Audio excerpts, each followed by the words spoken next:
வயநாடு நிலச்சரிவால் பாதிக்கப்பட்டு மருத்துவமனை மற்றும் முகாம்களில் தங்கியிருக்கக்கூடிய மக்களை சந்தித்து ஆறுதல் சொல்வதற்காக கேரள முதலமைச்சர் பினராயி விஜயன் வயநாடு தொகுதி எம்பி ராகுல் காந்தியும் வரவுள்ள நிலையில் அவர்களிடம் என்னென்ன கோரிக்கைகள் வைக்கப்பட உள்ளன என்பது குறித்து மக்களுடன் நமது செய்தியாளர் சந்தோஷ் நடத்திய கலந்துரையாடலை தற்போது பார்க்கலாம்.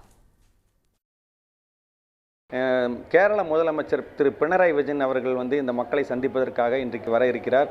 அதே போல் பார்த்தீங்கன்னா இந்த தொகுதி, அதாவது வயநாடு தொகுதியினுடைய மக்களவை உறுப்பினரான திரு ராகுல் காந்தி அவர்களும் இந்த மக்களை சந்தித்து அவர்களுக்கு என்ன தேவை என்பதை தெரிந்து கொள்வதற்காக இங்கு வர இருக்கிறார். இந்த பகுதிக்கு வந்து அவர்கள் என்ன எதிர்பார்க்கிறார்கள் இந்த மக்கள் அப்படிங்கிறத குறித்து இந்த பாதிக்கப்பட்ட மக்கள் நம்ம பக்கத்தில் இருக்கிறாங்க, அவங்க கிட்ட கேட்போம்.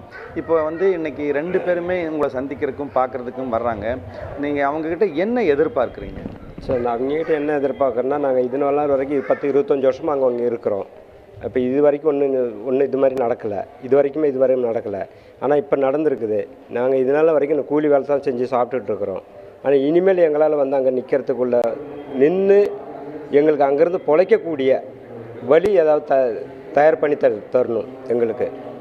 ஆனால் இனிமேல் உள்ள ஜனங்களெல்லாம் இப்போ ஜனங்களுக்கு தான் எங்களுக்கு முக்கியம். ஜனங்கள் எல்லோரும் போயிட்டாங்க. இனிமேல் நாங்கள் இந்த பகுதியில் இருக்கிறவங்க ஒரு 150 வீடு தான் இருக்குது. அந்த 150 வீட்டில் ஏறி வந்தால் ஒரு 2500 பேர் இருப்பாங்க.